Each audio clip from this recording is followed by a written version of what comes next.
Hello दोस्तों, स्वागत है आपका हमारे यूट्यूब चैनल इग्नू सपोर्ट में। तो दोस्तों, आज हम आपके लिए लेके आए हैं BHIC 112। यह है भारत का इतिहास 1605 से 1750 तक का। तो दोस्तों, हम इसमें पढ़ने वाले हैं history of India from 1605 to 1750। इसके आज हम देखेंगे जो मोस्ट इम्पॉर्टेंट क्वेश्चंस हैं वो क्या हैं, एग्जाम में कौन से क्वेश्चंस बहुत बार पूछे गए हैं, जो सबसे ज़्यादा बार क्वेश्चन पूछे गए हैं, या कुछ ऐसे क्वेश्चंस हैं जिनकी एग्जाम में आने की संभावना बहुत ही ज़्यादा है। तो दोस्तों, उन सब के बारे में हम पढ़ेंगे। तो चलिए हम अपना वीडियो शुरू करते हैं।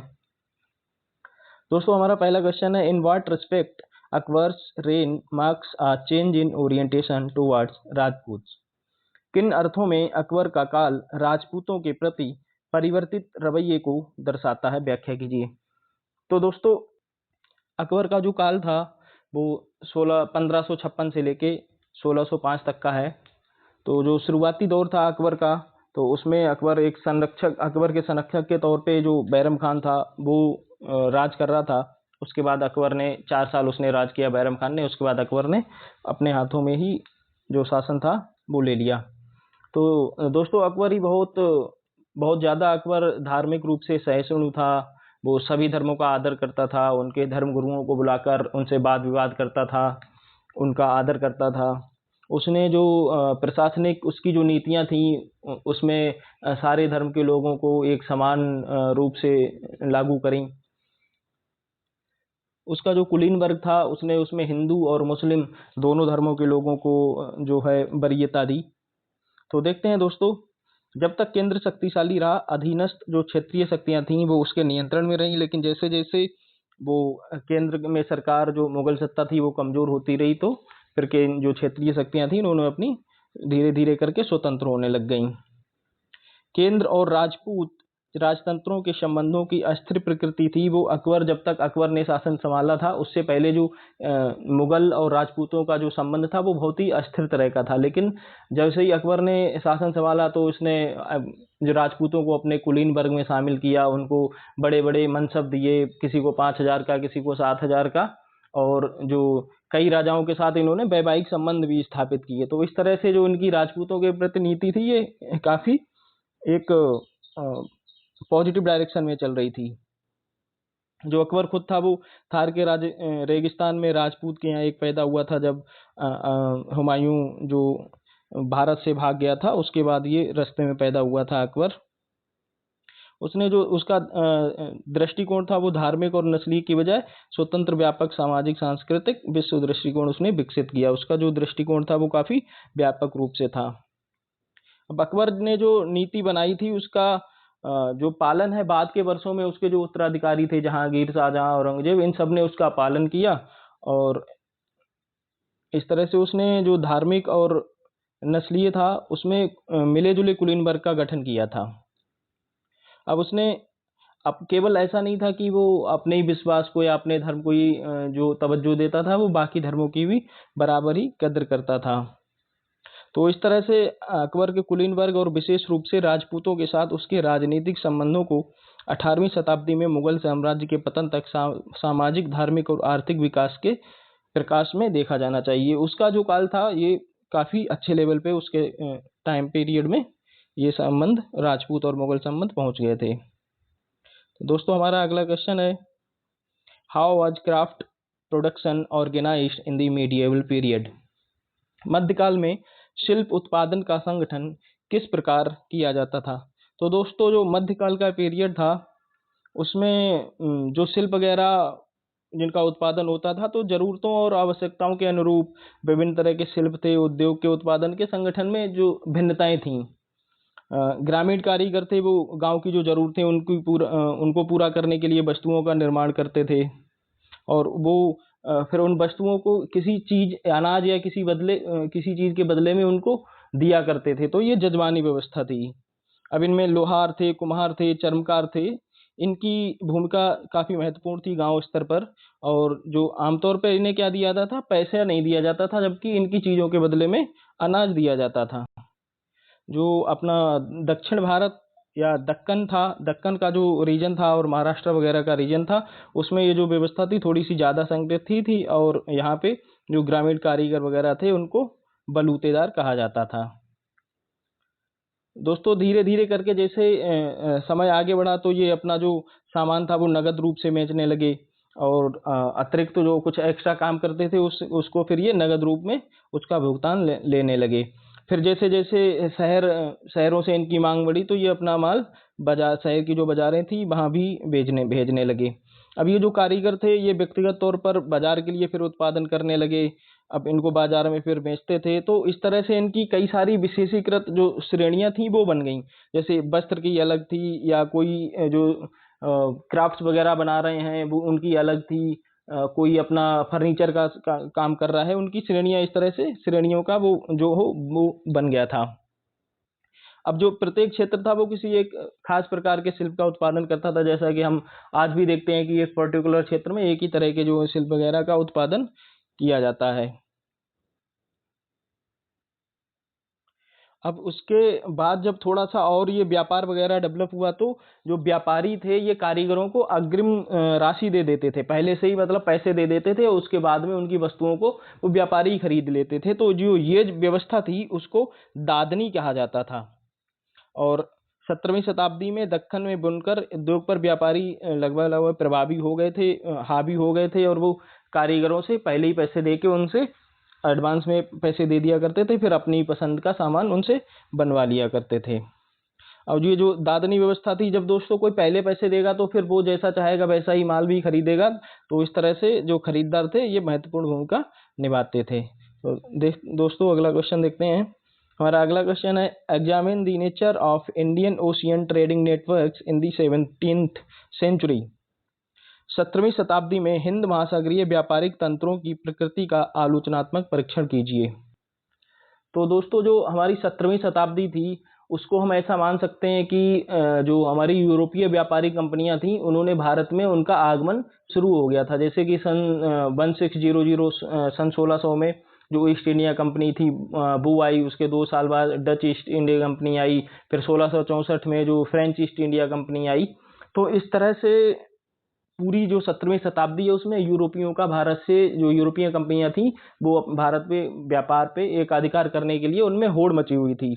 तो जब वो आई तो सारी की सारी जो अपना तटीय एरिया है भारत का, वहां पे उन्होंने अपनी अपनी व्यापारिक फैक्ट्रियां खोली।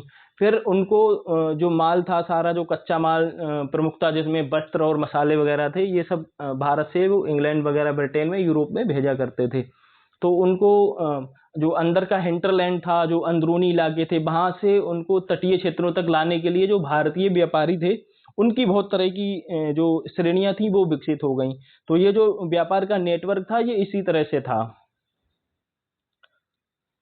विदेशी व्यापार के लिए आवश्यक जहाजी माल की नियमित आपूर्ति सुनिश्चित करने वाले आंतरिक क्षेत्रों के कारण विनिमय के प्रमुख सामुद्रिक केंद्रों के आसपास क्षेत्रीय व्यापार के कई केंद्रों का उद्भव हुआ, जो हमने ये दोस्तों पढ़ लिया। इसके बाद हमारी जो 17वीं शताब्दी की शुरुआत में जो विश्व व्यापार में अरब सागर का योगदान मुख्य रूप से सर्राफा था, जिसमें जवाहरात वगैरह थे, सोना, मोती, हीरे, काली मिर्च और कुछ हद तक रेशम वगैरह पे इन पे केंद्रित था। अब 1511 से पहले जो था वो मलक्का के साथ में गुजरातियों द्वारा समुद्र व्यापार वगैरह होता था। व्यापार तो बहुत पहले से होता था, लेकिन जो 17वीं शताब्दी थी उसमें प्रमुखता जो यूरोपीय व्यापारी कंपनियां थी वो ही करती थीं। गुजरात में निर्मित विभिन्न प्रकार के रेशम जैसे कमलेट, फारस और ये सब अरब को निर्यात किया जाता था। आइडन और मक्का से मूंगे आते थे, तांबा, पारा, सिंदूर, सीसा, फिटकरी, गुलाब जल, मजीठ, ये सब और केसर वगैरह भारत में कहाँ से आयात होते थे? आइडम और मक्का से, मक्का साहिब। अब जो बंगाल से था, वो बंगाल से व्यापार कहाँ होता था? श्रीलंका, मालाबार, मालदीव, वहां से होता था। मालदीव को चावल का निर्यात किया जाता था। अब जो बंगाल का जो व्यापार था वो बहुत ही ज्यादा समृद्ध था। जो दक्षिण एशिया, साउथ ईस्ट एशिया थी, दक्षिण पूर्व एशिया, वहां से जो भारत का व्यापार होता था वो बंगाल के थ्रू ही होता था। कोरोमंडल तट से भी व्यापार होता था। इंडोनेशियाई जो द्वीप समूह थे वहां से, जैसे काली मिर्च वगैरह हैं, इन सब के बदले में वहां से मसाले वगैरह आते थे, और यहाँ से भी बहुत सारी चीजें वहां जाती थी, जैसे मलमल का कपड़ा था, ये सब चीजें भारत की बहुत ज्यादा प्रसिद्ध थी। तो दोस्तों चलिए हम अगला क्वेश्चन देखते हैं। हमारा अगला क्वेश्चन है, दो भाषी। तो दोस्तों दोभाषी क्या था, जैसे जैसे बंगाल में एक नौकरशाही वर्ग विकसित हुआ, तो बंगाल में फिर उसने जो फारसी भाषा थी, जब जो मुगलों का प्रभुत्व जब बंगाल पे हुआ, तो मुगलों की जो दरबारी भाषा थी वो क्या थी, फारसी भाषा थी। तो बंगाल में बंगाली बोली जाती थी, फिर वहाँ पे कुछ नौकरशाही वगैरह जो डेवलप हुई, तो वो फिर फारसी भाषा में उन्होंने उसको लोकप्रिय बना दिया वहाँ पे। फिर धीरे धीरे करके 15वीं 14वीं शताब्दी में साहित्य में प्रयोग होने लगा, और बंगला और साहित्य का जो फारसी थी उन दोनों का सम्मिश्रण प्रयोग हुआ। अब जिसको हम रेखता के नाम से जानते हैं, जो जिसमें हम बंगाली और फारसी दोनों को बोलते हैं। अब ये जो दोनों का सम्मिश्रण था, इसके से एक जो हमारा साहित्य वगैरह तैयार हो रहा था, उसको क्या बोलते थे, दो भाषी बोलते थे। दो भाषी का अर्थ क्या होता है, एक नई दो भाषी एक नई शैली के रूप में पहली बार उन लोगों के द्वारा शुरू की थी जो अरबी फारसी और बांग्ला भाषाओं के विशेषज्ञ थे, मतलब जो दोनों भाषाएं जानते थे, उन्होंने इन सब का प्रयोग शुरू किया था। दो भाषी में निर्मित प्रारंभिक साहित्य सामग्री, विषय वस्तु और पात्रों में प्रबल इस्लामी प्रभाव दिखता है, क्योंकि जो फारसी भाषा थी वो प्रमुखता ईरान की भाषा थी, जिसको जो हमारे मुगल थे वही ज्यादा बोलते थे। अब दो भाषी न केवल एक साहित्यिक भाषा थी, बल्कि हावड़ा, हुगली, सिलहट और चटगांव में रहने वाले मुसलमानों की बड़ी आबादी द्वारा ये दो भाषी जो थी वो बोली जाती थी। इसे पूर्वी नागरी और सिलहट नागरी लिपि में लिखा जाता था। अब इनमें किसने किसने इसको बहुत ज़्यादा लोकप्रिय बनाया, एक थे फ़कीर गरीबुल्लाह, उनने अपनी एक पुस्तक लिखी थी अमीर हमजा। इसमें उन्होंने अपनी जो दो भाषी भाषा था उसका प्रयोग किया था। ठीक है दोस्तों, इसके बाद हम चलते हैं, हमारा अगला क्वेश्चन जो है हुंडी। तो दोस्तों हुंडी होता क्या था, तो अगर हम लेमन्स लैंग्वेज में समझें कि हुंडी क्या होता था, तो आज की तरह से जैसे हम बैंक में पैसा जमा कर देते हैं, उसके बाद में हमें चेक बुक मिल जाता है, हम किसी दूसरी जगह जाके वो चेक से हम पैसा विड्रॉ कर सकते हैं। तो दोस्तों इसी तरह का एक होता था मध्यकाल में हुंडी। हुंडी के लिए इसका विकास प्रमुखता किस लिए किया गया था कि जो व्यापारी थे वो एक जगह से दूसरी जगह जब जाते थे, तो बहुत ज़्यादा एक साथ में अगर धन लेके जाएंगे तो रास्ते में लूटपाट वगैरह का खतरा रहता था। इसके लिए सर्राफ और जो साहूकार वगैरह थे, उन्होंने हुंडी का जो आविष्कार किया था। हुंडी कागज पर लिखा एक वचन पत्र होता था, जिसके द्वारा किसी निर्धारित समय और स्थान पर लिखी गई राशि देने की व्यवस्था की जाती थी। व्यापारी अपनी राशि किसी खास स्थान पर सर्राफ के पास जमा कराकर हुंडी ले लिया करते थे, और जहाँ पे फिर वो जाते थे वहां से हुंडी जो सर्राफा का प्रतिनिधि था उसको दे के वहां से पैसा ले लिया करते थे। इससे धन का जो स्थानांतरण था वो आसान हो गया, सुरक्षित हो गया। अब एक जगह से दूसरी जगह बहुत सारा पैसा इकट्ठा लेके जाना नहीं पड़ता था। और धीरे धीरे क्या हुआ, फिर हुंडी स्वयं मतलब एक केवल हुंडी का ही आदान प्रदान आपस में होने लगा। अब इरफान हबीब ऐसा बताते हैं कि जो हुंडी का था प्रचलन वो इतना ज़्यादा हो गया था कि लोग लेन देन में नगद भुगतान की जगह हुंडी को ही पैसे की तरह इस्तेमाल करने लगे। अब जो हुंडी थी उसका जो प्रयोग राजकोष और राज्य भी किया करते थे। जो प्रांत के पदाधिकारी थे वो हुंडियों के जरिए एक दूसरे को पैसा, मतलब राजस्व का जो पैसा था वो हुंडियों के जरिए भेजा करते थे। कई बार तो ऐसा होता था कि जो वरिष्ठ कुलीन थी वो अपने व्यक्तिगत उनका जो पैसा होता था उसको भी हुंडियों की सहायता से अपने इस्तेमाल किया करते थे। कई बड़े व्यापारी वगैरह थे वो भी हुंडी जारी करते थे। वाणिज्यिक स्थानों पर इन सर्राफों और व्यापारियों के प्रतिनिधि लगभग लगभग हर जगह रहते थे, और वहां से ये हुंडियां इशू करते थे। उसके बाद दूसरी जगह जाके वो इनसे पैसा ले सकते हैं हुंडी जमा करके। अब हुंडी पे एक शुल्क लिया जाता था। विनिमय के कमीशन की दर, सूद की दर और विनिमय अवधि पर निर्भर करती थी। मतलब आप कहाँ से कहाँ पैसा कहाँ जमा कर रहे हैं, कहाँ लेना चाह रहे हैं और कितने बाद लेना चाह रहे हैं, तो उसके उसके हिसाब से इस पे एक जो शुल्क है वो लिया जाता था। तो दोस्तों इस तरह से हमारा मध्यकाल में हुंडियों का प्रचलन काफी हो गया था। हमारा अगला क्वेश्चन है, critically examine the transformation of Vaishnava bhakti sampradaya in 18th century. 18वीं शताब्दी में वैष्णव भक्ति संप्रदायों में आए परिवर्तनों का आलोचनात्मक परीक्षण कीजिए। 18वीं सदी में मुगल साम्राज्य के पतन और विघटन, उससे क्या हुआ, दिल्ली आगरा के जो क्षेत्र था उसमें राजनीतिक अनिश्चितता फैल गई, अशांति का माहौल हो गया। तो ब्रज क्षेत्र के जो वैष्णव संप्रदाय के नेताओं ने और जो थे उनके वैष्णव समुदाय के जो मतलब प्रमुख लोग थे, उन्होंने देवताओं मंदिरों को पुनर्स्थापित करने के लिए जो राजपूत एरिया था, राजपूताना एरिया था, उनके राज्यों का रुख किया, जहां वो आराम से सुरक्षित स्थान पे उनकी स्थापना कर सकें।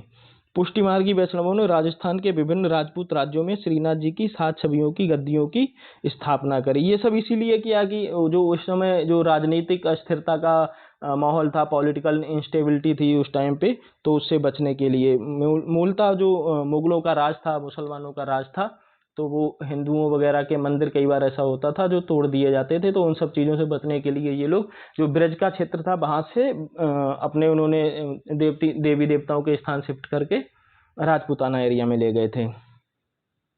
जैसे 1720-26 के बीच आगरा के मुगल सूबे के शक्तिशाली गवर्नर के रूप में सवाई जयसिंह ने प्रक्षेत्र पर भी नियंत्रण किया।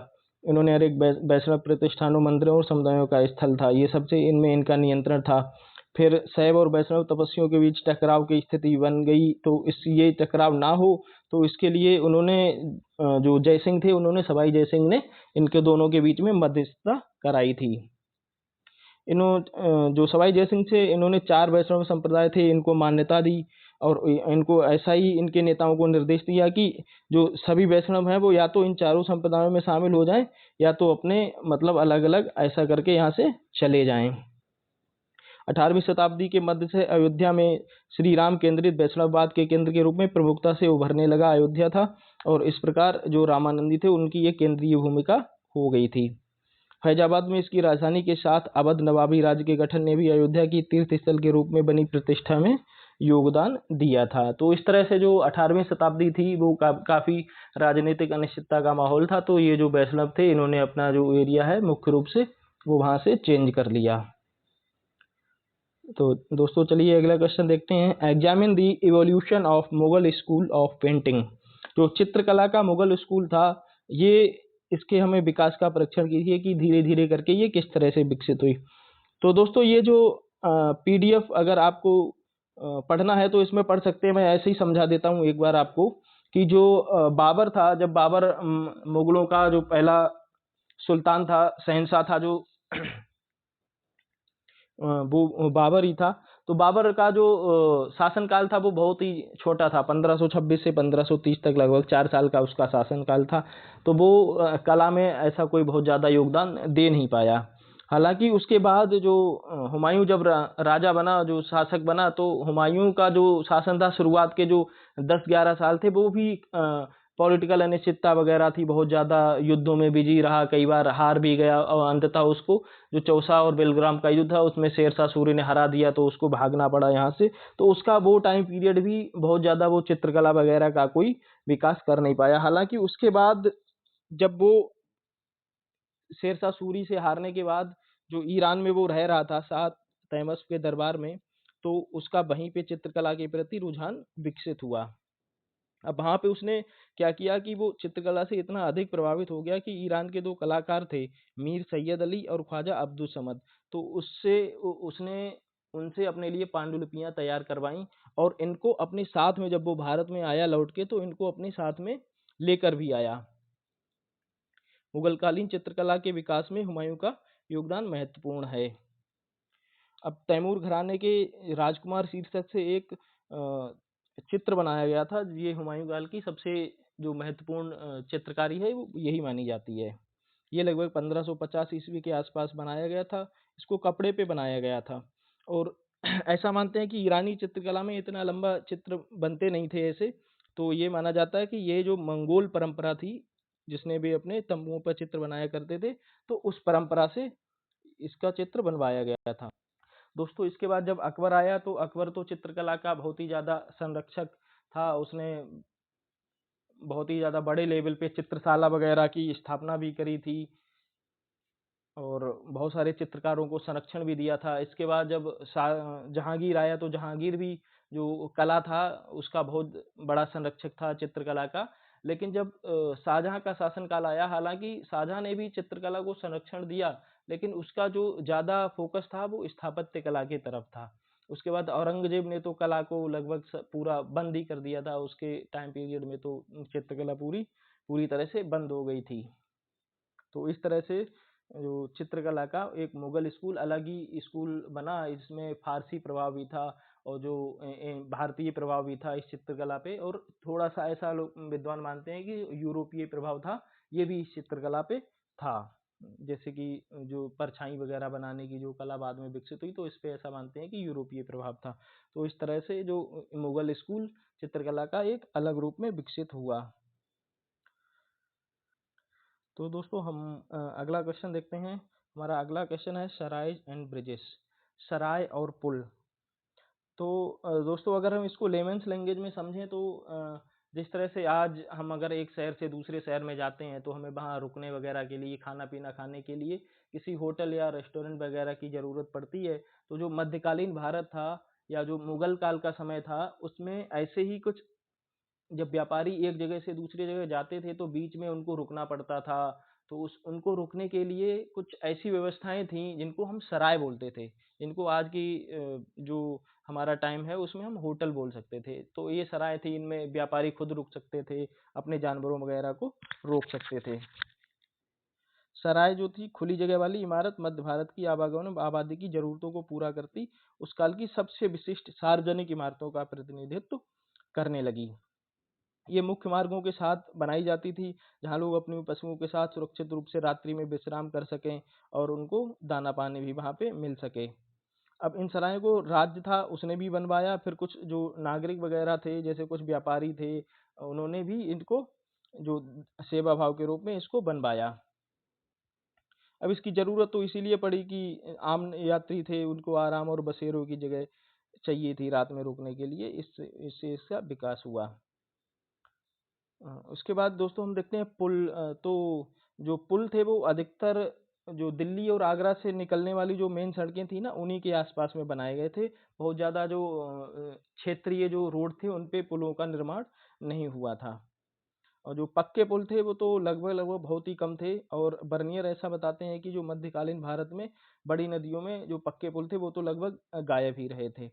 तो अगर हम ऐसा माने कि उस समय तक जो पुल निर्माण की अभियांत्रिकी थी, जो इंजीनियरिंग थी, वो पूरी तरह से डेवलप नहीं हो पाई थी और इसीलिए बहुत बड़े लेवल पे पुलों का निर्माण नहीं हुआ था। अब इस टाइम के जो पक्के पुल थे तो उसमें 4 संरचनात्मक तत्व थे। खंभे जो थे उनका दबाव जो उन पे पड़ता था, ऊपर से चाप का दबाव वगैरह पड़ता था, फिर पानी का प्रेशर पड़ता था, तो खंभे काफ़ी मजबूत बनाए जाते थे। और जो नदी की तल जो था उस पे उन खंभों की नींव रखी जाती थी। चाप जो थी वो खंभों पर उठाई जाती थी और फिर उसके ऊपर मजबूत संरचना बनाई जाती थी। और अंत में जो किनारे थे जिन पे जो पूरी चाप थी, जो पूरा ब्रिज था, किनारों पे जोड़ थे, उन पे उनका पूरा वजन रहता था। तो दोस्तों इस जो मध्यकाल था इस टाइम तक यूरोप वगैरह में बहुत अच्छे उच्च क्वालिटी के पुल वगैरह बनने लगे थे, लेकिन भारत में अभी तक पक्के पुल बनना बहुत ज़्यादा बड़े लेवल पे शुरू नहीं हुआ था। तो हम ऐसा मान सकते हैं कि इस टाइम तक पूरी जो ब्रिज कंस्ट्रक्शन था वो डेवलप, उसकी टेक्नोलॉजी हमारे पास डेवलप नहीं हो पाई थी। दोस्तों हमारा अगला क्वेश्चन है इम्पीरियल कैंप्स, जो शाही कैंप। तो हमारे शाही कैंप क्या होते थे? आईने अकबरी है वो हमें शाही जो दरबार है उसकी ऐसी तस्वीर देता है कि ये चलायमान रहते थे। अब जो प्रारंभिक आधुनिक काल था उसमें मुगल बादशाह के लगभग पूरा परिवार और शहजादे वगैरह थे। प्रमुख कुलीनचंद बादशाह की यात्रा की जो थी उसके साथ यात्रा होती थी, उसी के साथ साथ चलते थे। तो जब ये कहीं बीच में रुकते थे तो वहाँ पे शाही दरबार वगैरह, शाही कैंप लगाते थे। तो ये जो कैंप रहते थे, शिविरों की जो स्थानिक व्यवस्था थी जो इस तरह से की जाती थी कि केंद्र में बादशाह रहे, शाही हरम केंद्र में रहे, और उससे फिर जैसे जैसे आप बाहर की तरफ जाते जाएंगे वहाँ पे कुलीनजन अपनी रैंक के हिसाब से उनके घर बनाए जाते थे। तो ये जो इस तरह की जो संरचना बनाई जाती थी जो अस्थाई होती थी, स्थाई नहीं होती थी ये, तो इनको शाही कैंप बोलते थे। अब इनमें जो जैसे जैसे जिनकी मनसब होता था कुलीन वर्ग का, या जैसे जैसे जिसका ओहदा होता था उसके हिसाब से अलग अलग रंगों की पताकाओं वगैरह का इस्तेमाल किया जाता था शाही कैंप में। मुगल का बादशाह और उसके दरबार की भव्यता का प्रतीक शाही शिकार और अन्य खेल भी थे जो बादशाह के द्वारा आयोजित किया जाते थे। जैसे बादशाह कभी शिकार खेलने गया है तो वहाँ फिर शाही कैंप वगैरह उनका सेटअप किया जाता था। निश्चित तरीके से शाही शिविरों में केंद्र से बाहर की ओर फैलते हुए संकेंद्रित वृत्तों में जुड़े हुए राज्य के अंगों के रूप में राज्य के संगठन को प्रतिबिंबित करते थे। राज्य का संगठन यही कि जो राजा के, जिनका शाही कैंप में जिनका जो आवास है वो राजा के नजदीक बना हुआ है, तो मतलब वो बहुत ज्यादा राजा के क्लोज है। जैसे जैसे लोग दूर होते जाते थे, मतलब उनका जो संबंध राजा से उतना ही दूर होता जाता था। ठीक है दोस्तों, हम अगला क्वेश्चन देखते हैं। हमारा जो अगला क्वेश्चन है वो है जागीरदारी क्राइसिस, जागीरदारी संकट। तो दोस्तों पहले तो हम ये समझते हैं कि जागीरदारी व्यवस्था क्या थी और जागीर क्या थी। तो जो मुगल काल था, जो मुगलों का टाइम पीरियड था, इसमें मुगलों ने एक व्यवस्था विकसित करी थी मनसब की। तो जैसे कुलीनबर्ग था, उसमें जो महत्वपूर्ण राज्य के शासन में जो महत्वपूर्ण पद थे प्रशासन में, वो उनके मनसब के हिसाब से तय होते थे। जिसको जितना बड़ा मनसब वो उसका उतना बड़ा पद होता था। तो जैसे जैसे जिनको मनसब मिलते थे तो उनको कुछ सैनिक वगैरह रखने होते थे। जो उन सैनिकों की जो खर्चा था वेतन वगैरह देने के लिए, उनको मनसबदारों को जागीरें, भूमि दी जाती थी। उस भूमि के राजस्व से वो अपने सैनिकों वगैरह का वेतन वगैरह दिया करते थे, अपनी सेना वगैरह का रख रखाव करते थे। तो वो जो भूमि थी उसको जागीर बोलते थे। तो जो शुरू का जो टाइम पीरियड था, अकबर औरंगजेब के टाइम तक आते आते जो जागीरदारी सिस्टम था, उसमें जागीरदारों की संख्या इतनी ज्यादा बढ़ गई थी कि जागीरें कम पड़ गई थी। फिर उनमें आपस में होड़ लगने लग गई, अच्छी जागीर कौन लेगा। फिर इनका रोटेशन होता रहता था कि ये ऐसा फिक्स नहीं था कि इस जागीरदारी में यही एक जो कुलीन है वो हमेशा के लिए रहेगा। तो फिर जब इनका रोटेशन होता था तो ये ज्यादा से ज्यादा अपने जो वहां से राजस्व लेने के उसमें फिराक में रहते थे, और खेती बाड़ी को प्रमोट करते नहीं थे, क्योंकि इनको तो ऐसा था नहीं कि हमारी यही जागीर यही परमानेंट रहेगी। तो इस तरह से औरंगजेब का टाइम आते आते यहाँ पे एक जागीरदारी का संकट पैदा हो गया। मुगल साम्राज्य में कुलीन मुख्य राज्य अधिकारी थे। मनसब प्राप्तकर्ताओं को मनसबदार कहा जाता था। जागीर के माध्यम से वेतन लिया जाता। मनसबदारों को फौज रखनी पड़ती थी, इनके वेतन की व्यवस्था वगैरह थी वो जागीर की आमदनी से होती थी। अब जो मनसबदार था उसका आदत ताकत का आधार क्या थे? सैनिक थे। भू राजस्व वसूल करने में ये सैनिक उसकी मदद करते थे, और मुगलों द्वारा इस व्यवस्था को सुचारू रूप से चलाने के लिए जो जागीर थी उसको दिया जाता था। औरंगजेब के शासन के अंतिम वर्षों में मुगल प्रशासन मनसब जागीरदार व्यवस्था को बनाए रखने में असफल हो गया था, जैसा कि हमने पहले ही पढ़ दिया है। असफल क्यों हो गया था? दक्कन और मराठा क्षेत्र में जो इसने राज्य विस्तार किया था, तो कुलीनों की संख्या तेजी से बढ़ गई। फिर जागीर की कार्य पद्धति उसमें संकट उत्पन्न हो गया। जागीरों की कमी पड़ने लग गई। अच्छी जागीर प्राप्त करने के लिए उनमें होड़ लग गई। तो इस तरह से जो मुगल सत्ता के पतन था उसमें जागीरदारी व्यवस्था ने एक बहुत बड़ा रोल प्ले किया।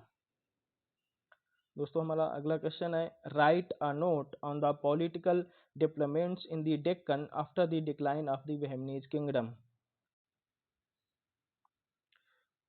तो दोस्तों जो बहमनी साम्राज्य था जब वो विघटित हुआ तो उससे 5 स्वतंत्र रियासतों का निर्माण हुआ। इनमें था अहमदनगर, बीजापुर, गोलकुंडा, बीदर और बरार। हालांकि जो बीदर और बरार थे ये बहुत ज़्यादा समय तक स्वतंत्र नहीं रह सके। बाद में इनको जो इनके पड़ोसी शक्तिशाली राज्य थे उनमें ही इनका विलय कर दिया गया। इन राज्यों में आपसी वैवाहिक संबंध भी थे। तो ये जो राज्य के मामले थे ये सब बहुत ज़्यादा कॉम्प्लिकेटेड हो गए थे, जटिल हो गए थे। अब 17वीं शताब्दी का जो शुरुआती जो दशक थे उनमें मराठे महत्वपूर्ण राजनीतिक खिलाड़ी के रूप में उभर के आए। तो ये जो रियासतें और मुगलों के बीच में संघर्ष हो रहा था, इसके बीच में मराठों ने काफी फायदा उठाया। अब जो इनमें प्रमुख जो वो थे वो अहमदनगर था। तो अहमदनगर में निजाम शाही वंश का शासक था। इसकी जो सीमा थी वो खानदेश की सीमा तक फैली हुई थी। पूना से लेकर दक्षिण में सोलापुर, दौलताबाद का जो प्रसिद्ध किला वो भी इसी में शामिल था। 1490 में बीजापुर दूसरा जो साम्राज्य था उसको बहमनी साम्राज्य से उनका जो सूबेदार था यूसुफ आदिल शाह उसने अलग किया था। इसलिए यहाँ पे क्या आदिल शाही राजवंश की शुरुआत हुई। अब जो आदिल शाह था उसके पुरखे फारसी थे। उसके शासनकाल के दौरान रायचूर, एगुआ, गुलबर्गा, कलनाड़ी और दाभोल जो आदि राज्य थे उसके शासनकाल का हिस्सा थे। गोलकुंडा जो है था वो बहमनी साम्राज्य से अलग होने वाला सबसे अंतिम राज्य था। हालांकि लंबे समय तक जो गोलकुंडा के शासक थे वो स्वतंत्र अपना राज करते रहे थे, लेकिन उन्होंने स्वतंत्रता की घोषणा नहीं करी थी। पश्चिम और दक्षिण में बीजापुर राज्य और विजयनगर साम्राज्य की सीमाओं तक फैला हुआ था और पूर्व और उत्तर में उसने उड़ीसा के क्षेत्र पर कब्जा कर लिया। तो दोस्तों ये इसकी बीजापुर राज्य की कुछ सीमाएं थीं। दोस्तों हमारा अगला क्वेश्चन है, critically examine the character of Rathore rebellion. जो राठौड़ विद्रोह था उसकी हमें क्या करनी है, समीक्षा करनी है। मुगल सम्राट औरंगजेब और जो जोधपुर के राठौड़ थे उनके बीच में प्रमुख जो संघर्ष थे वो किस लिए थे, वो जोधपुर की जो गद्दी थी उसके उत्तराधिकार के लिए इनके बीच में संघर्ष हो रहे थे। अब जो 1678 में जसवंत सिंह की उनकी मृत्यु हो गई थी पेशावर में, तो मुगल शासन की जो नीति थी उसके अनुसार मृतक राजा जसवंत सिंह की जो पूरी संपत्ति थी उसने मुगल अधिकारियों ने अपने कब्जे में ले लिया, क्योंकि इनका कोई ऐसा इमीडिएट पुत्र नहीं था, इनके कोई वंश में आगे इनका कोई भाई नहीं था, इनका कोई पुत्र नहीं था सगा। तो फिर मुगल शासन में ऐसी नीति थी कि अगर कोई इमीडिएट सक्सेसर नहीं है तो उसकी जो संपत्ति है उसको जब्त कर लिया जाएगा। फिर जब ये औरंगजेब ने निर्णय लिया तो ये वहाँ के जो सरदार थे, राजपूत सरदार, उनको पसंद नहीं आया। अब इसकी वजह से जो मारवाड़ का पूरा एरिया था उसमें पूरे में अशांति फैल गई। लेकिन जब राजा की मृत्यु हुई थी उस टाइम उनके पास कोई वारिस नहीं था, लेकिन उनकी जो दोनों पत्नियां थीं वो उस टाइम गर्भवती थीं। तो जब उन्होंने दोनों बच्चों को जन्म दिया तो जो राजपूत के जो प्रमुख उत्तराधिकारी थे उनके उन बच्चों के बाद जो प्रमुख उत्तराधिकारी थे तो उनको ऐसा बोला कि उनको जो निकटतम रक्त संबंधी हैं उनको ये जो शासन है वो उत्तराधिकार में दे दिया जाए। फिर औरंगजेब ने उनको देने का फैसला किया। फिर उनके जो जसवंत सिंह के बड़े भाई अमर सिंह का जो पोता था वो इंदर सिंह था उसको दिया। लेकिन औरंगजेब ने इंदर सिंह को ये उत्तराधिकार सौंप तो दिया, लेकिन जोधपुर में इसके खिलाफ में बहुत ज्यादा वो बवाल हो गया। किट्ठुनी कुछ अच्छे और जोधपुरी सरदार किसी भी कीमत पर जोधपुर के अगले प्रमुख इंदर सिंह को स्वीकार करने के लिए तैयार नहीं थे। हालांकि बाद में इनको मानना पड़ा और औरंगजेब की मृत्यु के बाद भी जोधपुर के राठौड़ों ने अपना संघर्ष जारी रखा। तो दोस्तों जोधपुर के राठौड़ों का जो विद्रोह था वो मेन इसी को था कि जब राजा जसवंत सिंह की मृत्यु हो गई तो उनके बाद उत्तराधिकार में किसको वो गद्दी सौंपी जाए, तो ये पूरा विद्रोह इसी वजह से था। तो दोस्तों हमने ये देख लिया। इसके बाद हम देखते हैं दोस्तों शिवाजी, छत्रपति शिवाजी महाराज के बारे में। तो जो शिवाजी थे मराठा शक्ति के प्रमुख निर्माता थे। उनका जन्म हुआ था 1627 में, शिवनेरी में हुआ था। ये शुरुआत में अपनी माता जीजाबाई के जीजाबाई ने इनका लालन पालन किया। उसके बाद ये उनके अपने जो दादाजी थे कोंडदेव उनके पास में चले गए थे। फिर 1647 में जब उनकी मृत्यु हो गई तो शिवाजी ने शाहजी के प्रतिनिधि के रूप में पूना पे अधिकार कर लिया था। अब 1648 में उन्होंने पुरंदर के किले पर कब्जा कर लिया। फिर 1656 तक जावली के किले पर कब्जा करने में सफल रहे थे। हालांकि ये बहुत ज़्यादा पढ़े लिखे नहीं थे, लेकिन इनकी जो माता थी जीजाबाई वो इनको बचपन में महाभारत रामायण वगैरह और वीरता की बहुत सारी कहानियाँ सुनाती थी। तो उन कहानियों को सुन सुन के ही ये बहुत ज़्यादा अच्छे प्रशासक, योद्धा वगैरह और कूटनीतिज्ञ हो गए थे। उत्तराधिकार के युद्ध में व्यस्त मुगलों ने शिवाजी को सुनहरा अवसर प्रदान किया। शिवाजी ने बीजापुर के शासक का साथ देते हुए दक्कन के उन क्षेत्रों पर आक्रमण करना शुरू कर दिया जो मुगलों के कब्जों में था। तो जो मुगलों का उत्तराधिकार का युद्ध चल रहा था तो उसमें शिवाजी ने अपना जो है साथ में लेके जो दक्कन के जो क्षेत्र थे, बीजापुर का जो शासक था उसको साथ में लेके दक्कन के जो क्षेत्र मुगल सत्ता के कंट्रोल में थे उन पे अधिकार कर लिया। फिर उन्होंने 1858 तक जंजीरा ले लिया, सिद्दियों से कल्याण ले लिया, भिवंडी और माहुली, इन सब पे उन्होंने कब्जा कर लिया। 1665 में जयसिंह ने शिवाजी को पुरंदर में हरा दिया। फिर पुरंदर की संधि हुई दोनों के बीच में और शिवाजी को अपने 35 किलो में से 23 किले मुगलों को सौंपने के लिए मजबूर किया गया था। फिर शिवाजी के बेटे को 5000 मनसब का जो पद है वो दिया गया मुगल सेना में। जयसिंह ने शिवाजी को आगरा में व्यक्तिगत रूप से औरंगजेब से मिलने के लिए राजी भी किया। फिर जो शिवाजी थे वो वहाँ उनसे औरंगजेब से मिलने के लिए गए भी, लेकिन छत्रपति शिवाजी को जो औरंगजेब था उसने अच्छे से ट्रीट नहीं किया, वहाँ उनका अपमान किया और जो 5000 जात के जो मनसबदार थे उन्हीं की लाइन में उनको खड़ा कर दिया। जब शिवाजी ने इस चीज़ का विरोध किया तो औरंगजेब ने उनको आगरा के किले में कैद कर दिया। फिर जो शिवाजी महाराज थे वो बाद में फलों की टोकरी वगैरह में बैठ के वहां से बाहर निकले। तो छत्रपति शिवाजी का जो एक शासक प्रशासक या योद्धा के रूप में उनका जो कूटनीतिक जो था वो बहुत ही ज़्यादा बड़े लेवल का था। अपने समय के वो जो प्रमुख प्रशासक थे उनमें से अपने समय के सबसे ज़्यादा होनहार प्रशासकों में से वो एक थे। दोस्तों हम अगला क्वेश्चन देखते हैं। हमारा अगला क्वेश्चन है जहांगीरनामा। जहांगीरनामा या तुझके जहांगीरी 17वीं शताब्दी में लिखा गया एक महत्वपूर्ण ग्रंथ है जो संस्मरण शैली में है। तो दोस्तों संस्मरण क्या होते हैं कि किसी चीज को याद कर करके लिखना। जो चीज पहले घटित हो गई है उसको हम याद कर करके लिख रहे हैं। ये जो आत्मकथा थी ये सम्राट जहांगीर ने अपने आप लिखी थी। हालांकि 1622 तक तो जहांगीर ने स्वयं इसको लिखा था। उसके बाद फिर उसने मुतामद खान था उसको जो था दरबारी इतिहासकार उसको ये वर्णन लिखने के लिए बोल दिया था। तो बाद में उसने मुतामद खान ने लिखी थी। जहांगीर फारसी की जो सरल भाषा में है, लेकिन इसकी जो तुर्की, हिंदुस्तानी और कश्मीरी शब्दावली के साथ इसका प्रयोग इसमें है। जो राजनीति, धर्म, सामाजिक मुद्दों और कला के बारे में जहांगीर की विश्व दृष्टि का प्रतिनिधित्व करती है। एक प्रकृतिवादी, बुद्धिमान, न्याय संगत और कला के महान संरक्षक के रूप में उनकी अपनी छवि का निरूपण करता है। जो तुझके जहांगीरी है या जिसको जहांगीरनामा बोलते हैं, तो उसमें इसकी जो जहांगीर की जो व्यक्तिगत खूबियां थी उनके बारे में बहुत ज़्यादा वर्णन हमें मिलता है। तो दोस्तों हम आगे चलते हैं। हमारा अगला क्वेश्चन है इंग्लिश ईस्ट इंडिया कंपनी या अंग्रेजी ईस्ट इंडिया कंपनी। तो दोस्तों अगर हम जो 17वीं शताब्दी का शुरुआत के जो दशक थे, यानी कि जब सन 1601 1610 उस टाइम पीरियड में हम देखेंगे कि बहुत सारी जो यूरोपीय व्यापारिक कंपनियां थी उनका आगमन भारत में हुआ। तो जो उनमें से एक थी अंग्रेजी ईस्ट इंडिया कंपनी। इसने क्या किया, सन 1600 में जो ब्रिटेन की महारानी थी उससे एक चार्टर प्राप्त किया कि 15 साल के शुरुआत के 15 साल के लिए कि हम जो ईस्ट इंडीज है उसमें अपना व्यापार है उस पर एकाधिकार रखेंगे। इसके लिए उन्होंने रानी ने उनको एक ऐसा आज्ञा पत्र दे दिया। फिर ये लेके भारत में आए।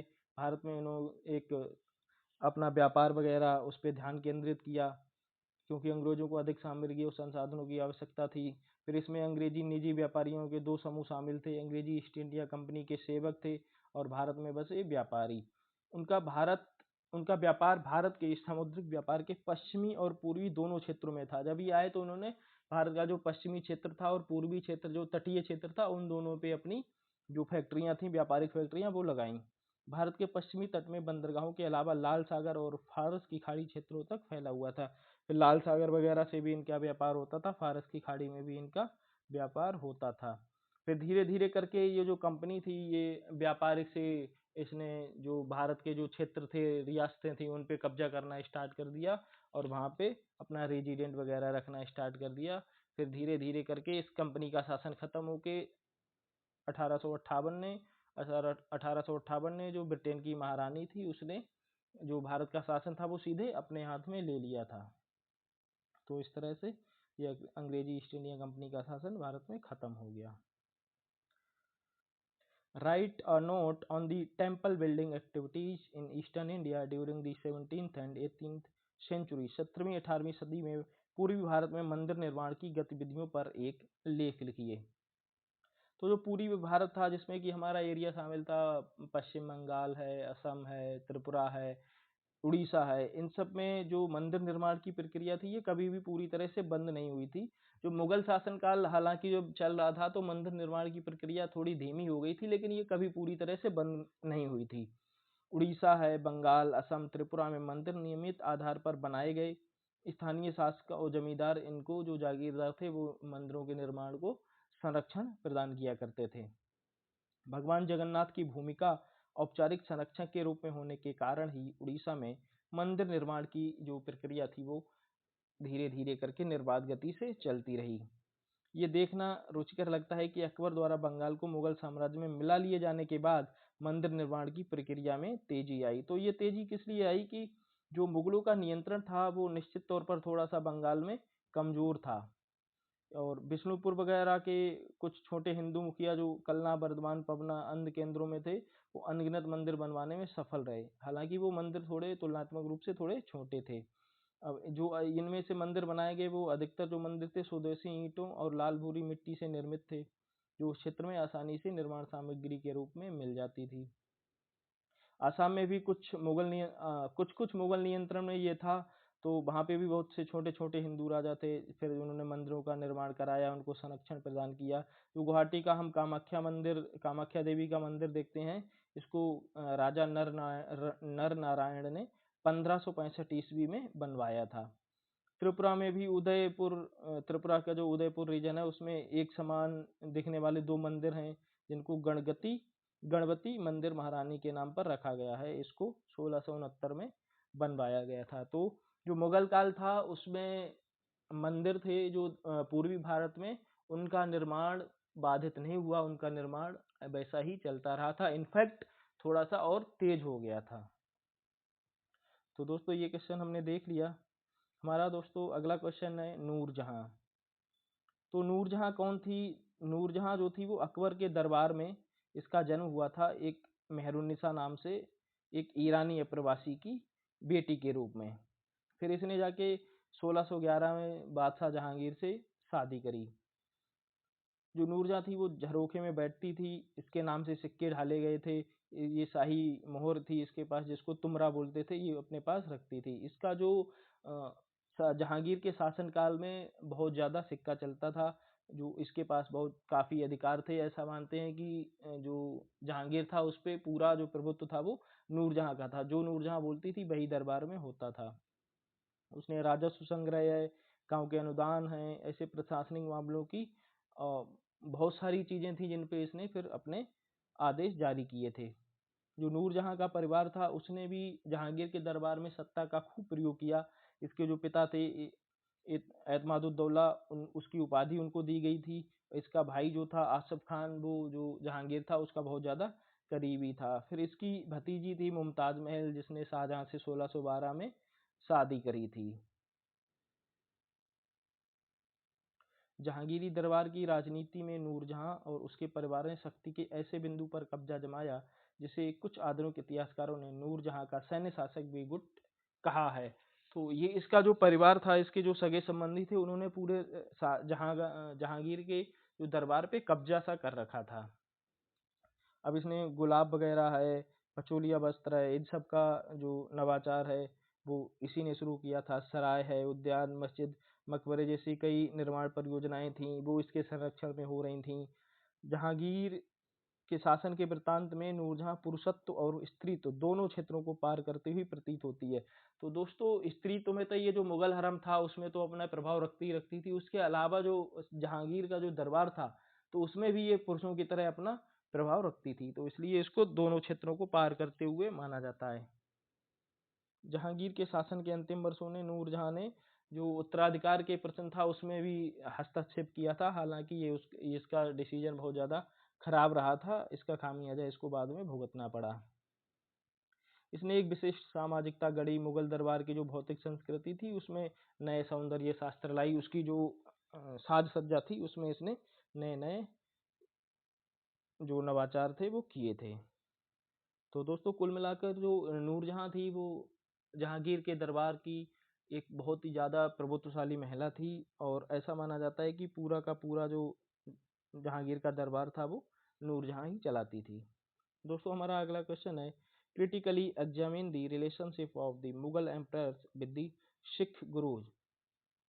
सिख गुरुओं के साथ मुगल शासकों के संबंधों का आलोचनात्मक परीक्षण कीजिए। तो दोस्तों जो हमारे सिखों के 10 गुरु थे, उनका जो समयकाल है वो लगभग लगभग मुगलों के समयकाल के समकालीन ही है। तो उसमें हम देखते हैं कि जो शुरुआत का टाइम पीरियड था, जो अकबर तक का समय था, वो तो सिखों के और मुगलों के जो संबंध थे वो बहुत ज़्यादा कड़वाहट नहीं थी उनमें, वो आराम से सारे संबंध हो रहे थे। लेकिन बाद में जहांगीर का शासनकाल आया, गुरु अर्जन देव को उसने उनका शीश कटवा दिया था। तो इस तरह से फिर धीरे धीरे करके उनके संबंध बिगड़ते चले गए। मुगलों द्वारा नाथ, सूफी और सिख धर्म के पवित्र स्थलों को संरक्षण प्रदान किया जाना भी सामाजिक और राजनीतिक सहयोग की उन्होंने संरक्षण भी दिया था मुगलों ने सिख धर्म के सूफियों को। पंजाब में जो शुरुआती मुगल सिख जो इतिहास है वो सहयोग का प्रतिनिधित्व करता है, उसमें आपसी सहयोग था। लेकिन विद्रोहियों के गठबंधन ने सिख गुरुओं के साथ मुगल शासकों के संबंधों का स्वरूप तय किया और उस क्षेत्र के इतिहास की धारा को बदलकर रख दिया। जैसे जैसे खुसरो था जहांगीर का विद्रोही पुत्र, उसने अर्जुन देव थे गुरु, उनसे भेंट करी थी, तो इससे जो जहांगीर था वो नाराज हो गया था। पृथ्वी चंद जो गुरु रामदास के बड़े पुत्र थे, उन्होंने मुगलों के उत्तराधिकार के युद्ध में थोड़ी सी रुचि दिखाई थी और सहयोग देने की कोशिश करी, तो इससे भी इनके संबंध खराब हुए थे। मुगलों द्वारा की जाने वाली हिंसा के प्रतिकार के लिए सिख परंपरा में बढ़ती उग्रता बाद में आने वाले सिख गुरुओं की शहादत को तेज करने वाली थी। तो जैसे जैसे मुगलों ने हिंसा वगैरह करी तो फिर जो सिख थे उनमें उग्रता बढ़ती चली गई। लोगों में जनप्रिय सच्चा बादशाह के रूप में जिसे संत बादशाह मुगल बादशाह अकबर के लिए प्रयुक्त होता था के स्थान पर सिख गुरुओं के सार्वभौमिकता के आदर्शों इस्तेमाल किए गए। मुगल और सिखों के बीच झड़पें चल रही थीं। सिखों में उत्तराधिकार के प्रश्न पर वैमनस्य भी चल रहा था। गुरु हर राय जिन्होंने मुगल तख्त के युवराज दारा सिकोह का सहयोग प्रदान किया था। फिर सिखों के जो नवे गुरु थे गुरु तेग बहादुर, और उन्होंने औरंगजेब की जो दिल्ली सल्तनत का उस टाइम औरंगजेब था, तो उसके उनके टाइम में गुरु अर्जन देव के टाइम में जो ये सिख और मुगल जो संघर्ष था वो अपने चरम पे पहुंच गया था। फिर 1675 में जो गुरु तेग बहादुर थे उनको विद्रोह भड़काने का इल्जाम लगाकर औरंगजेब ने उनको मार दिया था। इस तरह से शुरुआती दौर में सिखों और मुगलों के जो सिख गुरु थे और मुगलों के संबंध थे थोड़े से अच्छे थे, लेकिन बाद में ये धीरे धीरे करके बिगड़ते चले गए और औरंगजेब और गुरु तेग बहादुर के टाइम ये अपने पीक लेवल पर बिगड़ गए थे। दोस्तों हम अगला क्वेश्चन देखते हैं। Analyse the administrative structure of the Marathas. जो मराठे थे उनका प्रशासनिक संरचना किस तरह की थी।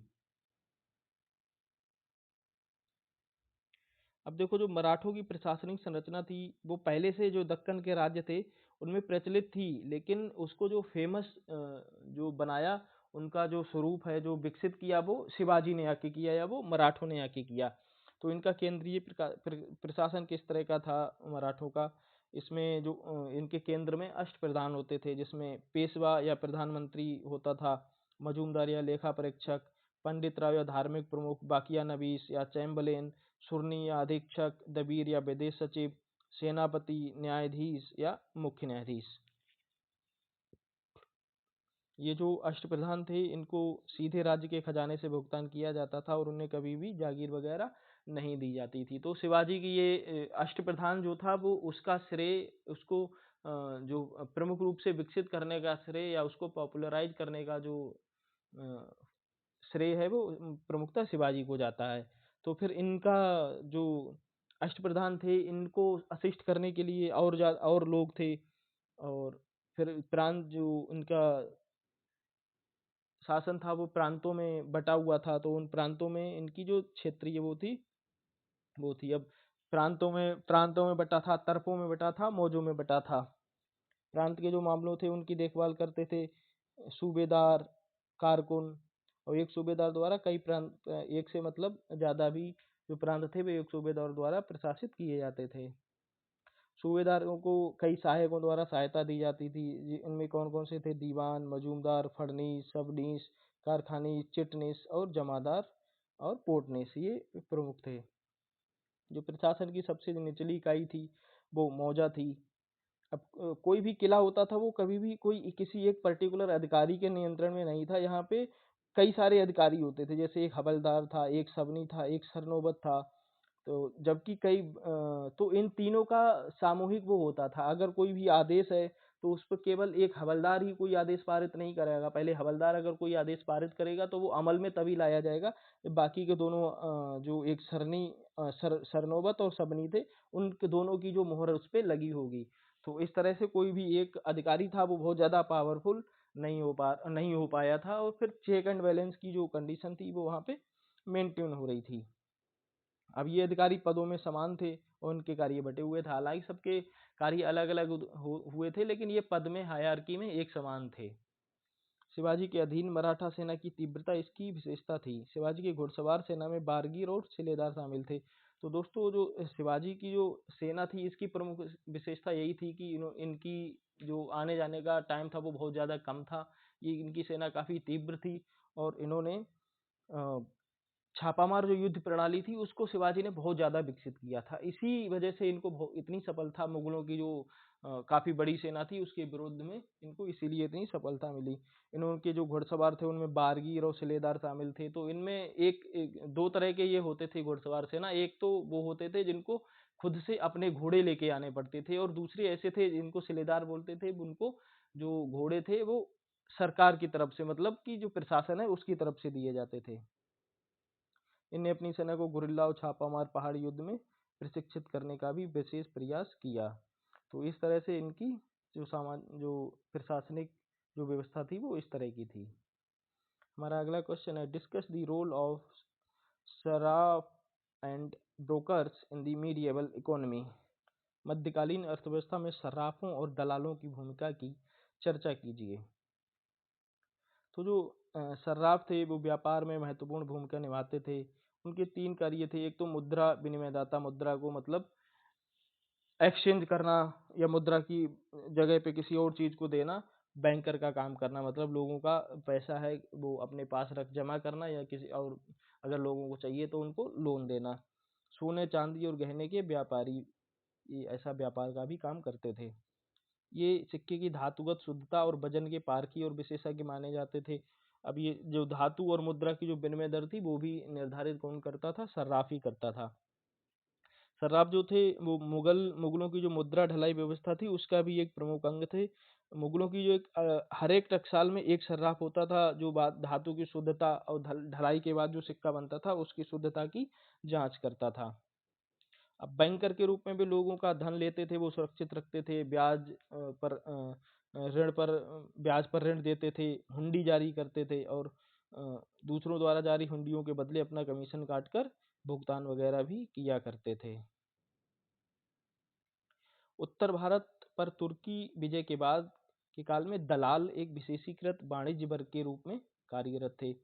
तो जो ये विभिन्न वाणिज्यिक गतिविधियां और लेन देन के माध्यम में रूप में कार्य करते थे। इंग्लिश ईस्ट इंडिया कंपनी के दस्तावेजों से पता चलता है कि उन्होंने अपने व्यावसायिक प्रतिष्ठानों में दलालों को नियुक्त किया था। जो ईस्ट इंडिया कंपनी थी तो इसने भी दलाल रख रखे थे जो भारतीय व्यापारी थे, और उनसे माल खरीदने के लिए ये दलालों को नियुक्त करती थी। तो दलाल जो थे वो मध्यस्थ टाइप के लोग थे।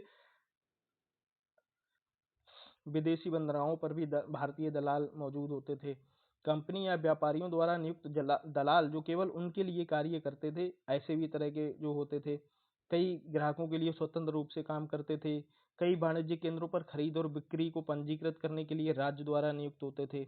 अब इनका कोई जो शुल्क या कमीशन वो फिक्स नहीं होता था। ये अपना जिस तरह की सौदा है उसके हिसाब से अपना कमीशन लेते थे।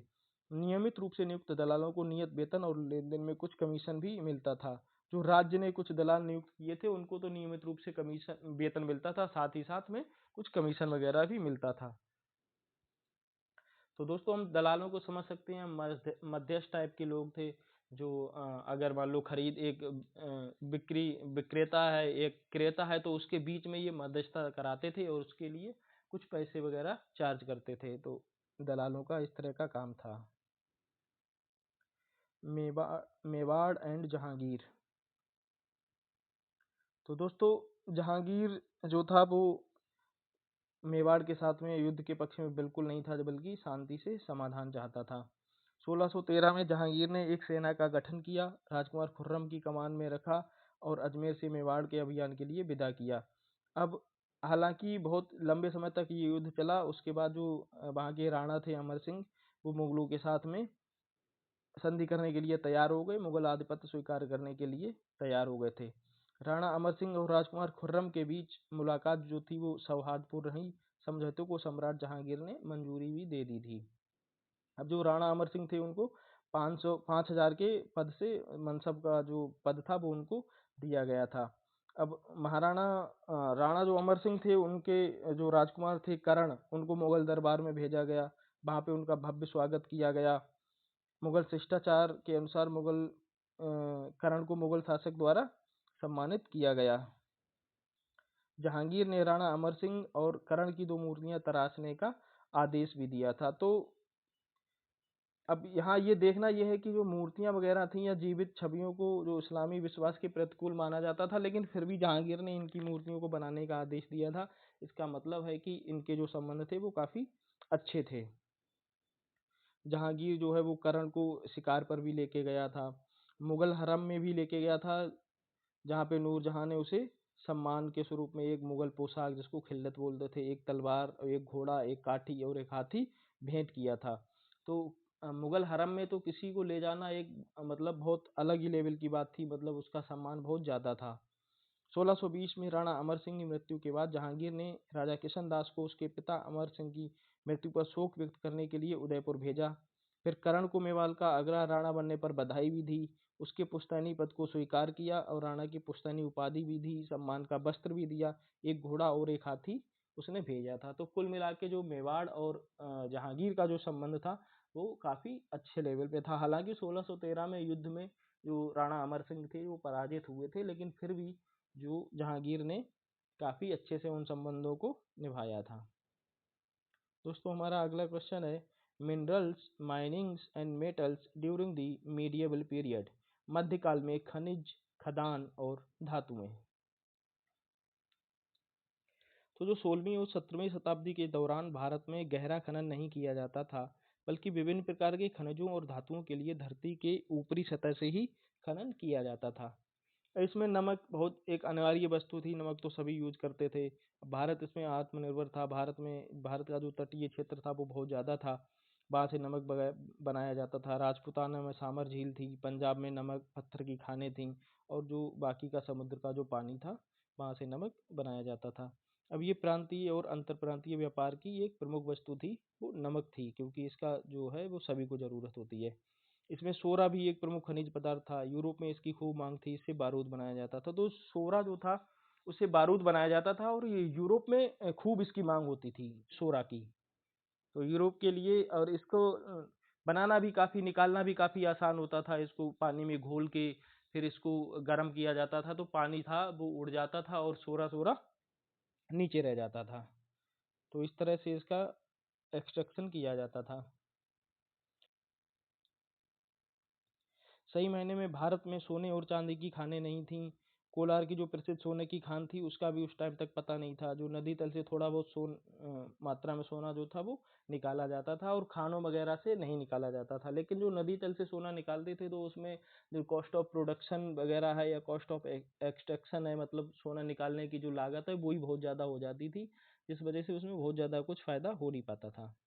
चांदी की आपूर्ति अधिकांशतः आयात से ही होती थी। सिक्का बनाने के लिए सोने और चांदी का उपयोग किया जाता था। गहना बनाने के लिए भी इनका उपयोग खूब किया जाता था। ताम्र उत्पादन का जो प्रमुख केंद्र था वो राजस्थान था। खेतली में तो जो तांबे की खान थी वहां से तांबे का एक्सट्रैक्शन किया जाता था, और तांबे का जो ज्यादातर उपयोग था वो सिक्का बनाने के लिए किया जाता था। हालांकि बर्तन बनाने में भी तांबे का उपयोग हमें देखने को मिलता है। भारत में लोहा काफी मात्रा में पाया जाता था। लोहे की खानें भारत के उत्तर पूर्व, पश्चिम, मध्य और दक्षिण भागों में पाई जाती हैं। जो छोटा नागपुर का प्लेटू है, झारखंड, पश्चिम बंगाल का जो एरिया है, और जो कर्नाटका का रीजन है, इसमें लोहे की खानें बहुत ज़्यादा पाई जाती हैं। तो लोहा भारत में पर्याप्त रूप से उत्पन्न अवेलेबल था। तो दोस्तों हम अगला क्वेश्चन अपना देखते हैं, यूरोपीय ट्रेडिंग कंपनीज, यूरोपीय व्यापारिक कंपनियां। तो 16वीं और 17वीं शताब्दी के दौरान हिंद महासागर के अनेक व्यापारी एक जो केंद्र यूरोपीय नियंत्रण में आ गए थे, जिनमें था मॉरिशस था और अपना मालदीव्स वगैरह था। पुर्तगाली, डच, अंग्रेजी और फ्रांसीसियों ने एक दूसरे की सर्वोच्चता को चुनौती दी, और इसके परिणाम स्वरूप विभिन्न बंदरगाह शहरों के नियंत्रण में बदलाव आया। तो जो फ्रांसीसी थे, डच थे, पुर्तगाली थे, अंग्रेजी थे, ये सब आपस में जो भारत के साथ व्यापार था उसके एकाधिकार के लिए लड़ रहे थे। सारे ये चाहते थे कि मैं अपना वर्चस्व बना लूं, मैं भारत से केवल व्यापार करूं और बाकी को यहाँ से भगा दूं। लेकिन चुनौती कब आई, जब पुर्तगाली और जो फ्रांसीसी और अंग्रेजी थे उन्होंने व्यापारियों को संगठित कर लिया, फिर एक दूसरे से लड़ाइयाँ वगैरह होना स्टार्ट हो गई थी, तब जो मेन दिक्कत थी वो आ गई थी। सन 1600 में अंग्रेजी जो ईस्ट इंडिया कंपनी स्थापना हुई थी वो हमने देखा ही। 2 साल बाद डच ईस्ट इंडिया कंपनी आ गई थी। फिर जो नीदरलैंड था वहाँ की जो बीओसी व्यापारों मुनाफा कमाने के लिए नीदरलैंड से आई थी, और इसने हिंद महासागर में पुर्तगालियों को चुनौती देने की पहल करी। इन कंपनियों ने जिन मुख्य उत्पादों का कारोबार किया उनमें वस्त्र और मसाले थे। तो ये जो यूरोपीय व्यापारिक कंपनियां थीं, ये भारत से वस्त्र और मसाले मुख्यतः ले जाते थे, यूरोप में बेचते थे। उस टाइम पे यूरोप में वस्त्रों, भारत के जो वस्त्र थे जिसमें मलमल और अपने ढाका का जो कपड़ा था वो बहुत ज़्यादा महीन बनता था, उसकी क्वालिटी बहुत उच्च होती थी, उसको यूरोप के बाजार में ना बहुत ज़्यादा मांग थी। इसी तरह से जो अपने मसाले थे, जो दक्षिण भारत के मसाले थे उनकी भी यूरोप में मांस वगैरह बहुत ज़्यादा खाया जाता था, तो वहाँ भी मसालों की अच्छी खासी मांग थी। तो इन इन दोनों वस्त्रों और मसालों के व्यापार में लगभग लगभग ऐसा माना जाता है कि 50 से 60 गुना तक मुनाफा इन व्यापारियों को होता था। तो इतने ज़्यादा मुनाफा था, इसीलिए ये यूरोपीय कंपनियां थी, ये भारत के साथ व्यापार के एकाधिकार को लेके एक दूसरे के साथ में लड़ रही थी। दोस्तों हमारा अगला क्वेश्चन है, examine the empire centric approach to the decline of the Mughal empire. Mughal साम्राज्य के पतन संबंधी साम्राज्य केंद्रित दृष्टिकोण का परीक्षण कीजिए। तो जो मुगल साम्राज्य के पतन की साम्राज्य केंद्रित जो व्याख्या थी, उसका विकास विभिन्न चरणों में हुआ। आरंभ में विकसित सिद्धांतों में शासकों के व्यक्तित्व और उनकी नीतियों को जिम्मेदार ठहराया गया। तो शुरुआत में जो इतिहासकार थे वो ऐसा मानते थे कि जो मुगल साम्राज्य है उसका पतन प्रमुखता जो उसके शासक थे उनकी कमजोरियों की वजह से हुआ। लेकिन धीरे धीरे बाद में जो बाद के इतिहासकार थे उन्होंने एक ऐसा जो साम्राज्य केंद्रित दृष्टिकोण भी प्रस्तुत किया। उनके हिसाब से जो साम्राज्य में कई सारी समस्याएं थीं, उन समस्याओं की वजह से इस मुगल काल का विघटन हुआ था। लेकिन शुरुआती इन्होंने ऐसा माना था कि उनके कुलीनों के चरित्र की गिरावट हो गई थी, ये मुगल साम्राज्य का पतन मुगल शासक के चरित्रों में गिरावट हो गई थी, इसकी वजह से हुआ था। बाद में बाद वाले जो थे वो ये मानते थे कि जिनका साम्राज्य केंद्रित दृष्टिकोण था वो ये मानते थे कि जागीरदारी संकट था, कृषि व्यवस्था का संकट था। अब इनमें क्या था, कारणों की खोज व्यक्तियों और शासक की नीतियों की बजाय मुगल साम्राज्य के आधारभूत ढांचे में की जाने लगी, जिस पर मुगल साम्राज्य टिका हुआ था। अब जो साम्राज्य ढांचा था उसमें खामियां ढूंढी जाने लगी। हबीब के अनुसार मुगलों द्वारा राजस्व की वसूली व्यवस्था में द्वैष अंतर्निहित थे। दूसरी तरफ कुलीन अपनी जागीरों से ज्यादा राजस्व प्राप्त करना चाहते थे, उन्हें किसानों की बर्बादी की कोई चिंता नहीं होती थी। कुलीनों को एक जागीर से दूसरी जगह जागीर में स्थानांतरण होता रहता था, इस कारण वे कृषि संबंधी दूरगामी सुधारों में भी रुचि नहीं लेते थे। किसानों पर धीरे धीरे बोझ बढ़ता गया, उन पे जीवन यापन की जो मूलभूत आवश्यकताएं थी वो भी इनको मिलना बंद हो गई, और ये इस तरह से जो अतिशय शोषण था उनमें किसानों के पास विरोध के अलावा ऐसा और कोई दूसरा चारा ही नहीं बचा। तो धीरे धीरे ये आग सुलगती गई और ये व्यवस्थाएं खराब होकर मुगल जो साम्राज्य था उसका पतन हो गया। Give a brief account of the role of women in the Mughal court. Mughal दरबार में महिलाओं की भूमिका का वर्णन कीजिए। तो दोस्तों मुगल दरबार में जो बहुत सारी महिलाएं तो नहीं थी, गिनी चुनी महिलाएं थीं, जैसे नूरजहां है और जहां नारा है, और इस तरह की जो महिलाएं थीं। वैसे तो दोस्तों ये काफ़ी प्रभावशाली महिलाएं थीं। चलिए इसके बारे में देखते हैं हम। पारंपरिक विद्वता में हम हरम को भौतिक और काल्पनिक स्थान के रूप में देखा जाता है जहां महिलाओं को पृथक रखा जाता है। पृथक्करण का कार्य पुरुषों की सत्ता और शक्ति की ओर संकेत करता है। हरम एक निजी स्थान था, परिवार और कुटुंब का क्षेत्र था, दरबार के सार्वजनिक जीवन से ये भिन्न था और दूर था। हरम क्या था, जहाँ पे जो मुगल अ, थे उनकी जो औरतें रहती थी उस स्थान को क्या कहा जाता था, हरम कहा जाता था। अब हुमायूं की बहन गुलबदन बेगम थी जिसने ऐबल हुमायूं लिखा था। नूरजहां थी, जहां आरा थी। यही जो कुछ महिलाएं थी, गिने चुने नाम थे, ये मुगल के जो इतिहास है उसमें प्रमुख स्थान रखती हैं। मुगल हरम के सदस्य दरबार में शक्ति के दैनिक प्रयोग में सक्रिय भागीदार थे और साम्राज्य के दैनिक जीवन में दृश्यमान भी थे। सबसे प्रथम और सबसे महत्वपूर्ण जो हरम वंशवादी राजनीति का स्थल था। मुगल ग्रंथों में प्रजनन संबंधी चिंताओं के अनेक उदाहरण मिलते हैं। इसका मतलब है कि जो मुगल्स थे वो अपने हरम के प्रति सचेत रहते थे। शाही विवाहों को अक्सर गठबंधन निर्माण के रूप में उद्धृत किया जाता था। शाही परिवार में विवाह करने वाली या मुगल हरम में प्रवेश करने वाली महिलाएं केवल राजनीतिक गठबंधन का वाहन नहीं थीं, जबकि ये महिलाएं शक्तिशाली शख्सियत थीं। इन्होंने अपने पैतृक परिवार के साथ साथ मुगल दरबार में भी शक्ति के परिपथ को प्रभावित किया। उन्होंने सामाजिक मूल्यों के नए रूपों का निर्माण किया। वे नई भाषाओं और परंपराओं को दरबारों में लेकर आईं। जैसे जैसे राजा अलग अलग रीजन की, अलग अलग साम्राज्यों की जो राजकुमारियां थी उनसे शादी करते थे, तो उस तरह से उनकी जो संस्कृति थी वो भी मुगलों के दरबार में आई।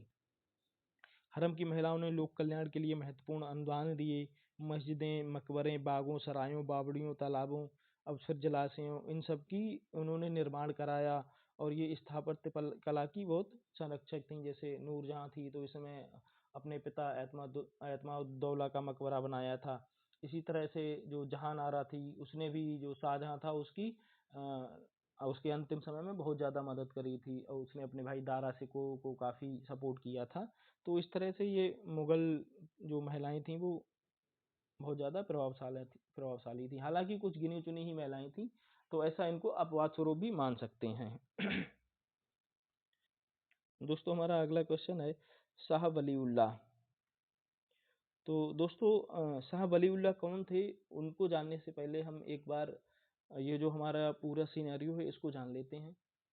जो अपना ईरान का जो एरिया था उधर से हमारे पास कुछ सूफी संत आए थे। ये रहस्यवादी संत थे। ये मुस्लिमों में एक रहस्यवादी संत फकीरों की तरह थे।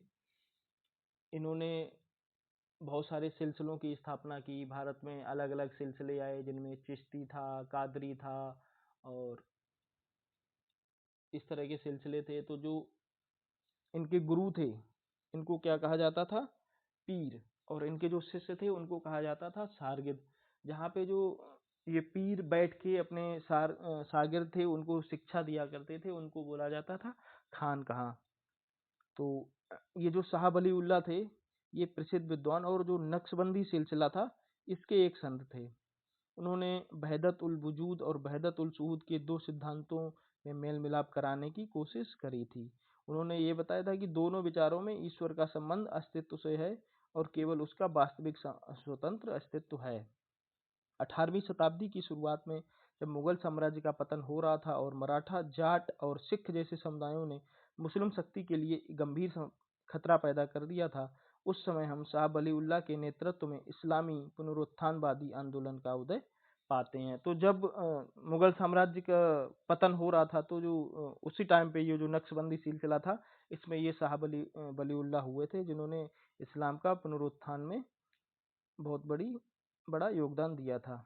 उनके धार्मिक और राजनीतिक विचारों ने मुजाहिदीन नामक धार्मिक सुधारों के एक समूह को प्रभावित किया।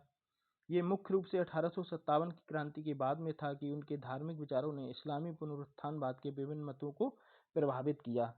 अब जैसे सर सैयद अहमद खान थे, उनका जो आधुनिकतावादी और अलीगढ़ आंदोलन था वो इन्हीं के उससे प्रेरित था। देवबंद स्कूल के जो परंपरावादी धर्मशास्त्री थे ये सब भी इन्हीं शाह वलीउल्लाह की से प्रेरणा लेकर हुए थे। तो दोस्तों हमारा अगला क्वेश्चन है robber and attire during the medieval period. तो मध्यकाल में परिधान तथा पोशाक। तो दोस्तों अगर इसको हम लेमन्स लैंग्वेज में समझें तो मुगलों के टाइम पे परिधान और पोशाक ऐसी थी, ये इनको एक दूसरे को भेंट करना बहुत ज़्यादा अच्छा माना जाता था। राजा अपने जो कुलीन थे कई बार उनको पोशाकें भेंट करता था और जो लेने वाले थे उनको भी ये सब चीज़ें लेनी होती थी। अगर वो राजा ने उनको भेंट करी और वो नहीं लेंगे तो ऐसा मानते थे कि राजा से वो नाराज हैं। इस तरह से राजा अपनी जो पावर थी उसको भी शो करता था और वो ये भी दिखाता था कि हाँ, हम इसको अगर इतना महत्वपूर्ण जो पोशाक है वो जो ड्रेस है वो परिधान दिया जा रहा है, किसी को कम महत्वपूर्ण दिया जा रहा है, तो उससे जो कुलीन थे उनकी ताकत का भी पता चलता था और उन कुलीनों पे राजा का जो प्रभुत्व था उसका भी पता चलता था इससे। सम्मान के वस्त्रों की प्रस्तुति, जिसे खिल्लत या सिरोपाव के नाम से जाना जाता है, आधुनिक प्रारंभिक काल में एक प्रमुख प्रथा थी। यह एक व्यक्ति को सिर से पांव तक शाही रंगों में ढकने की प्रथा थी। जो मुगल बादशाह थे वो विशेष अवसरों के दौरान या सिंहासन के प्रति समर्पण के कार्य को चिन्हित करने के लिए कभी राजदूतों थे, कभी कुलीनों और फिर योग्य अधिकारियों को शाही प्रथा के रूप में वस्त्रों को भेंट किया करते थे। मध्य एशिया, फारस है और भारत के क्षेत्र में वस्त्र प्रदान करने का समारोह एक पुराना रिवाज था, जिसे मुगलों द्वारा राज्य की संरचना में समावेश करने और प्राप्तकर्ता पर प्रतिष्ठा और अधिकार को इंगित करने के लिए अपनाया गया था। अब दोस्तों ये केवल प्रतिष्ठा का मामला नहीं था, बल्कि ये जो प्रजाजन था उनकी वफादारी का भी परीक्षण था, क्योंकि अगर वस्त्रों को अस्वीकार किया तो सम्राट की सत्ता की अवज्ञा को माना जाएगा, जो उनकी अस्वीकरण होगा उसको। ये समारोह था वो मुगलों से पहले से अस्तित्व में चला आ रहा था, लेकिन इस समय तक जो शाही दरबार था इसमें उसने प्रमुखता प्राप्त कर ली थी और राजपूतों और मराठों ने भी इसे शाही सत्ता के एक प्रतीक के रूप में अपनाया था इस प्रथा को। यात्रा आख्यानों में जहरीले वस्त्रों के किस्से भी हैं, जिनका उल्लेख इस रूप में किया जाता है, जो एक प्रतिद्वंदी या दुश्मन को खत्म करने के लिए इस्तेमाल किए जाते थे। तो ऐसे कुछ कपड़े भी होते थे जो जहरीले होते थे, जिनका इस्तेमाल अपने दुश्मनों वगैरह को मारने के लिए किया जाता था। अब वो जब इन्हें किसी को पोशाक भेंट करी जाती थी तो उसे पहनना पड़ता था, और अगर वो पहनेगा नहीं तो उसको शाही सत्ता का वो अवज्ञा मान लिया जाएगा, और अवज्ञा करने वाले की तो उस टाइम मृत्यु भी होती थी। तो इस तरह से अपने जो दुश्मन थे उनसे भी बदला लेने के लिए इनका उपयोग किया जाता था। अब केवल बादशाह ही ऐसे नहीं थे जो शाही वस्त्र वगैरह उपहार में देते थे, जो कुलीन वर्ग था वो भी अपने अधीनस्थ थे, उनको सम्मान के रूप में इन वस्त्रों को उपहार में दिया करते थे। दोस्तों हम चलते हैं अपने अगले क्वेश्चन की तरफ। हमारा अगला क्वेश्चन है शाही कारखाने। तो जो शाही कारखाने थे तो वो दोस्तों ये उत्पादन की एक प्रमुख विशेषता थी।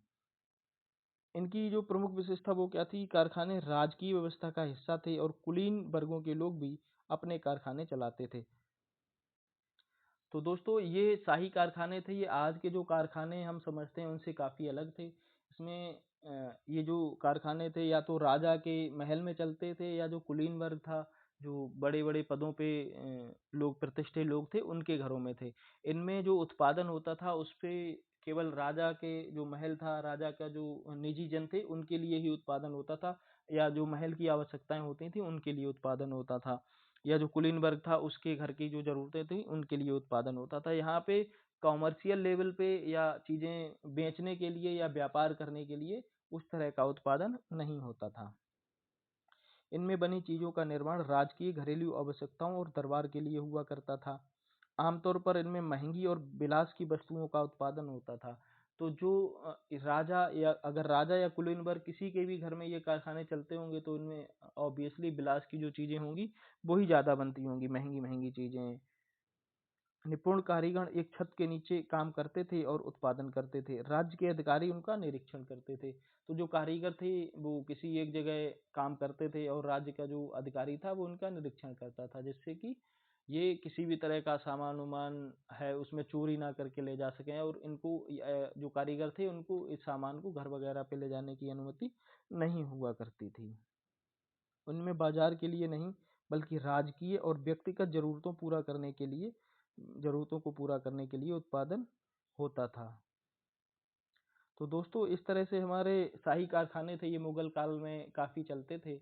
मुगलों की जो लाइफ़स्टाइल था वो काफ़ी लेविश था, वो काफ़ी विलासितापूर्ण जीवन बिताते थे। तो उनकी जो विलासिता की चीज़ें थी, उनका लगभग-लगभग सारा का सारा सामान जो था, वो उन इन शाही कारखानों में ही बनता था, और जो बचा-खुचा सामान था जो जिसका भारत में उत्पादन नहीं होता था, उसको विदेशों से आयात किया जाता था।